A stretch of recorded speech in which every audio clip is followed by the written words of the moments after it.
एक बार गौतम बुद्ध एक गांव में उपदेश दे रहे थे।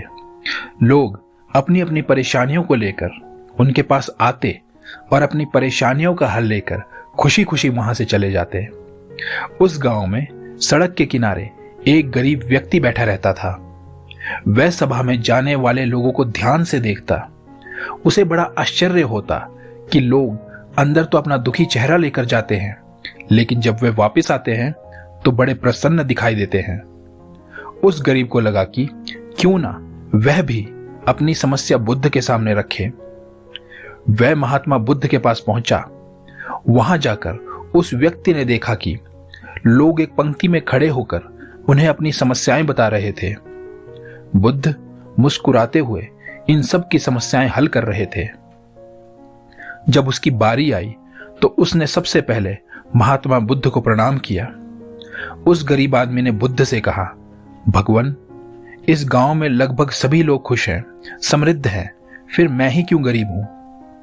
इस पर भगवान बुद्ध ने मुस्कुराते हुए बोला, तुम गरीब इसलिए हो क्योंकि तुमने आज तक किसी को कुछ भी नहीं दिया है।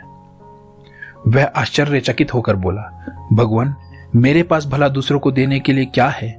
मेरा तो खुद का गुजारा बहुत मुश्किल से हो पाता है। लोगों से भीख मांगकर मैं अपना पेट भरता हूं। इस पर बुद्ध कुछ देर शांत रहे और फिर बोले, तुम बहुत अज्ञानी हो।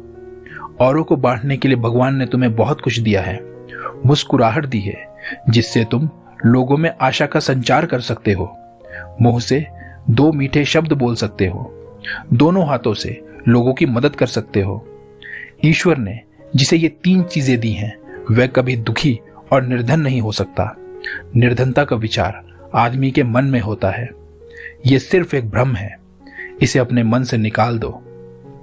यह सुन उस आदमी का चेहरा चमक उठा। इस दुनिया में दुखी होना एक भ्रम है, ना कि वास्तविकता। हम सबके पास खुश रहने की कोई ना कोई वजह अवश्य होती है, बस हम उसे देख नहीं पाते।